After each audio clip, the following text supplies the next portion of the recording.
Indonesia merupakan salah satu negara yang memiliki banyak keberagaman budaya. Salah satu bentuk keberagaman itu adalah rumah adat.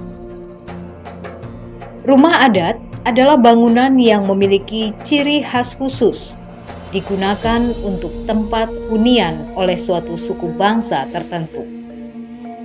Rumah adat merupakan salah satu representasi kebudayaan yang paling tinggi dalam sebuah komunitas suku atau masyarakat.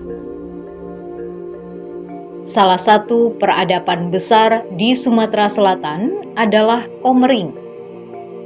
Komering memiliki keanekaragaman budaya, mulai dari tari, musik, serta rumah adat. Rumah adat Komering bernama Cara Hulu.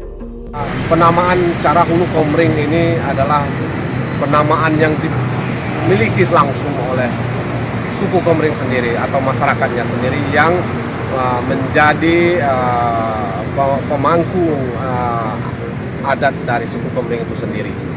Rumah Cara Hulu Komering atau sering disebut Lombahan Cara Hulu Komering adalah sebuah karya arsitektur yang dimiliki suku Komering.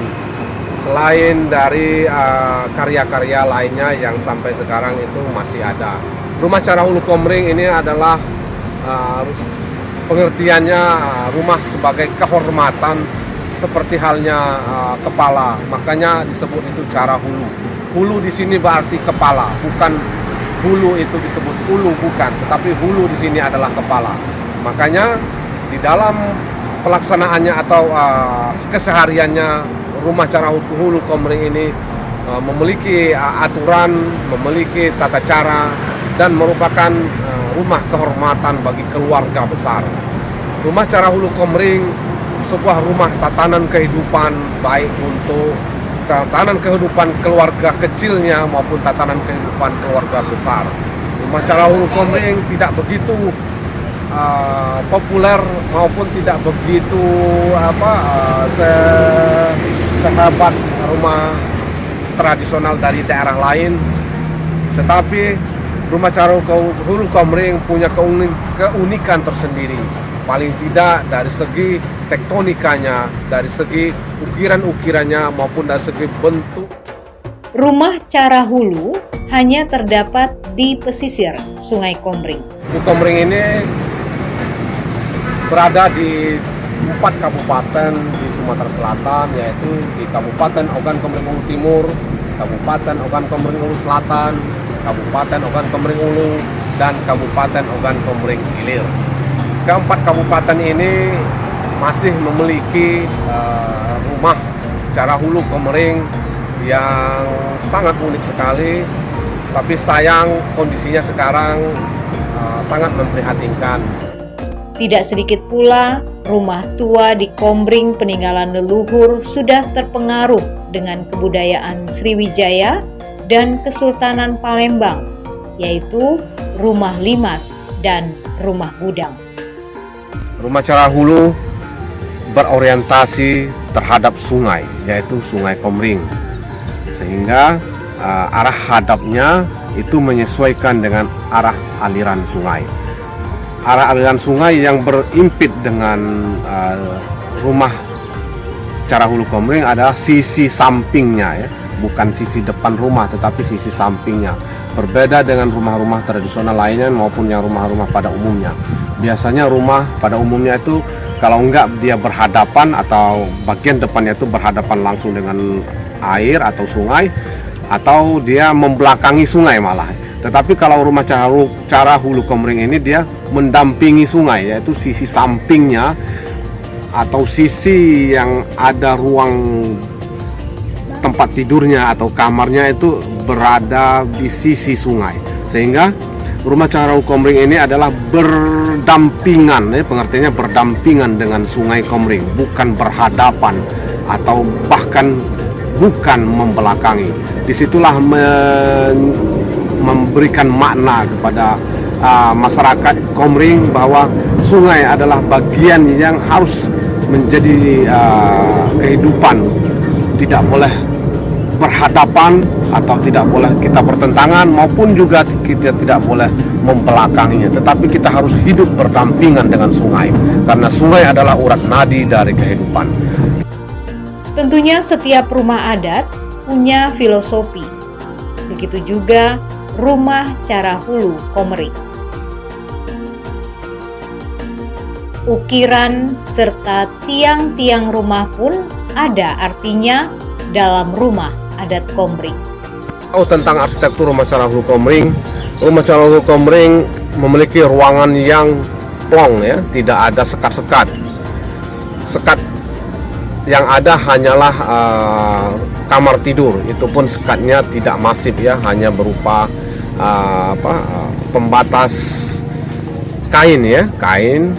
Keunikan lagi dari arsitektur rumah Cara Hulu Komering, dia punya rumah ya, punya pintu yang cukup besar yang memiliki langkahan. Jadi kalau kita mau masuk ke dalam rumah itu kaki kita harus mengangkat setinggi lebih kurang 50 cm dari muka lantai. Kemudian jenis pintunya itu pintu yang sistem pasak ya, sehingga kalau kita buka itu dia akan mengeluarkan bunyi yang bergesekan antara kayu dengan kayu tanpa ada paku sama sekali. Lalu di kiri kanan pintu itu sendiri penuh dengan ukirannya itu beragam bentuknya, ada yang ukiran kaligrafi, ada juga yang berbentuk tumbuhan, sulur-suluran ya, ada juga yang geometris lainnya. Lalu di bagian atas dari pintu utama tadi itu ada berbentuk palang ya, pembatas bagian atasnya, jadi membentuk bingkai ya. Nah, satu kesatuan dari bentukan pintu ini menjadi sebuah keunikan tersendiri dari rumah Cara Hulu Komering. Lalu bagian lain dari rumah Cara Hulu Komering itu ada pintu utama, jendela utama. Jendela utama ini bentuknya mirip dengan pintu utama, tetapi ukurannya lebih kecil. Sama bentuknya juga dia memiliki langkahan, sehingga penghuni rumah utamanya anak-anak itu sangat terjaga sekali atau sangat aman sekali dari kejatuhan atau lainnya ya. Rumah Cara Hulu Komering ini memiliki bentuk yang persis segi empat ya, bujur sangkar. Artinya dia memiliki sisinya itu sama. Misalnya kalau dia lebarnya 8,5 meter, itu panjangnya juga atau sisi lainnya juga itu 8,5 meter. Lalu kemudian kakinya atau tiangnya itu menghunjam ke dalam tanah, berbeda dengan rumah tradisional pada umumnya yang berada atau berdiri di atas umpak ya. Sementara rumah Cara Hulu Komering ini tiangnya itu menghunjam ke dalam tanah, kedalamannya melebihi dari panjang atau tinggi tiang yang muncul dari permukaan tanah, hampir 2 kali lipatnya ya. Saya pernah menyaksikan ada rumah yang digali itu, saya mau menyaksikan itu apakah tiang ini tertimbun tanah atau sengaja memang dibenamkan. Ternyata memang sengaja dibenamkan, karena di bagian bawahnya itu tidak ada sama sekali ditemukan umpak berupa batu ya, atau susunan batu seperti halnya di rumah tradisional lainnya. Lalu ke bagian atasnya lagi itu sisi badannya ini memiliki ketinggian lebih kurang 3 meter ya, lebih kurang atau kurang dari 3 meter. Dia membentuk kotak persegi 4, masing-masing penjurunya itu memiliki konstruksi jepit yang saling tumpang tindih ya, memiliki tiang penjuru yang sangat besar, ukurannya lebih kurang 30 kali 30 ya, segi 4 kalau penampangnya itu, tanpa ada paku sama sekali. Kemudian bagian atapnya itu pelana segitiga yang memiliki sisi hanya kiri kanan ya. Jenis atapnya itu kalau yang disaksikan sekarang itu berupa genteng tanah liat. Tapi sebelumnya setelah saya tanya-tanya, ternyata sebelumnya itu pada awalnya itu memiliki atap daun ya, atap daun, ada yang dari daun kajang ya, daun jenis rumput rawa yang keras daunnya. yang bisa dipakai atau dibuat untuk anyaman tikar juga.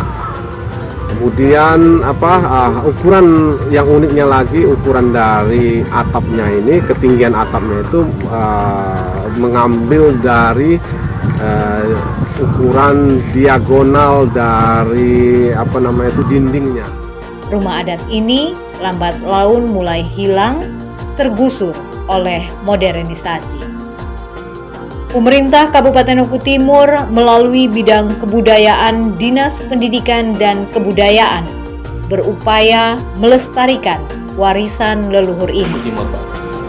Mengenai daripada rumah adat ya yang ada di Kabupaten Oku Timur yang kami data, terutama rumah-rumah yang punya pasirah ataupun punya bangsawan ataupun punya tokoh agama, itu yang terdata di kami baru ada 12.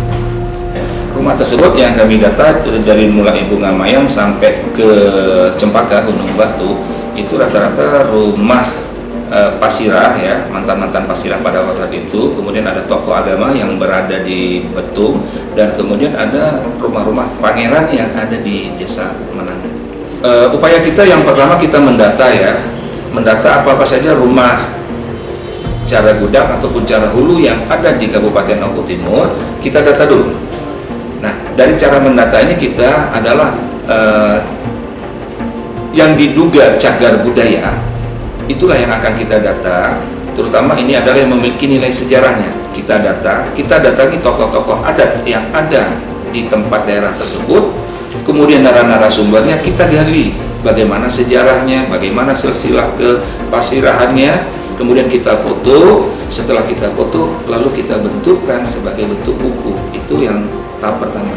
Kemudian yang kedua, yang kita lakukan dari Dinas Pendidikan, kita mendekati tokoh-tokoh adat bahwa inilah merupakan aset yang diduga cagar budaya yang akan kita usulkan menjadi cagar budaya, sehingga ini perlu kita lestarikan minimal dari masyarakat setempat, dari yang punya ataupun warisnya, ahli warisnya, supaya untuk bisa menjaga daripada bentuk bangunan tersebut merupakan warisan yang cagar budaya.